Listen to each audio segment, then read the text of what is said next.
இன்னைக்கு ஆச்சி சமையல்ல தவளை வடை எப்படி செய்கிறதுன்னு பார்க்கலாம்.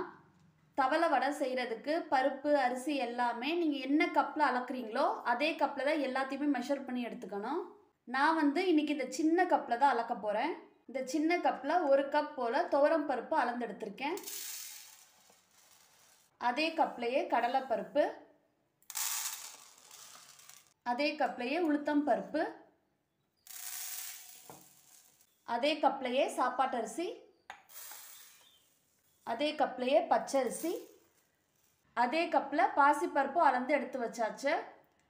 ஃபஸ்ட்டு பாசிப்பருப்பை நல்லா கழுவிட்டு தனியாக 3 மணி நேரம் போல் ஊற வச்சுக்கலாம். மிச்ச பருப்பு அரிசி இது எல்லாத்தையும் தனியாக கழுவிட்டு ஒன்றா சேர்த்து 3 மணி நேரம் போல் ஊற வச்சுக்கலாம். ஊற வைக்கும்போது இது கூட 3 வரமிளகாவும் சேர்த்து ஊற வச்சுக்கணும். பாசிப்பருப்பு 3 மணி நேரம் போல் நல்லா ஊறிடுச்சு. அதே மாதிரி மிச்சதும் நல்லா ஊறிடுச்சு. பாசிப்பருப்பு இருக்கட்டும். அடுத்து நம்ம ஊற வச்சுருக்கத தண்ணி எல்லாத்தையும் வடிச்சிட்டு ஜாரில் சேர்த்துட்டு கொரப்பாக அரைச்சி எடுத்துக்கலாம். மாவு நல்லா கொரப்பாக அரைச்சாச்சு. இது இருக்கட்டும். கொஞ்சமாக எண்ணெய் சேர்த்துட்டு அது கூட 1 ஸ்பூன் கடுகு தாளித்து அரைச்ச மாவு கூட சேர்த்துடலாம். அரைச்ச மாவு கூட 1/2 ஸ்பூன் பெருங்காயத்தூள் சேர்த்துடலாம். இந்த வடைக்கு தேவையான அளவு உப்பு, கொஞ்சம் போல் கருவேப்பிலை, 5 ஸ்பூன் தேங்காய் துருவல், ஊற வச்ச பாசிப்பருப்பை தண்ணி எல்லாத்தையும் வடிச்சிட்டு சேர்த்துக்கலாம். கடுகு தாளிச்சதை சேர்த்துடலாம். இது எல்லாத்தையும் ஒன்றா சேர்த்து நல்லா கலந்து விட்டுறலாம்.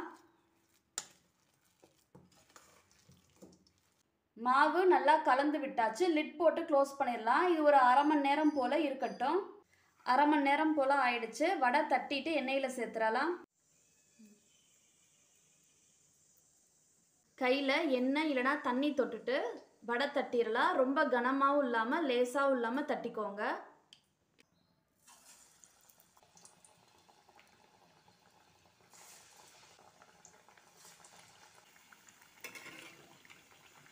ஒரு பக்கம் வெந்த பிறகு திருப்பி விட்டுக்கலாம். மீடியம் ஃப்ளேமில் 2 பக்கமும் நல்லா வெந்து வரட்டும்.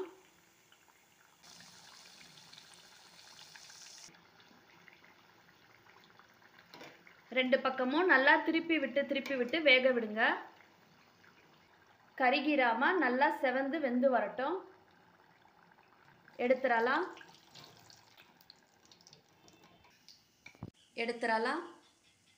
அவ்வளோதான், நம்மளோட தவளை வடை எல்லாமே ரொம்ப சூப்பராக ரெடி ஆயிடுச்சு.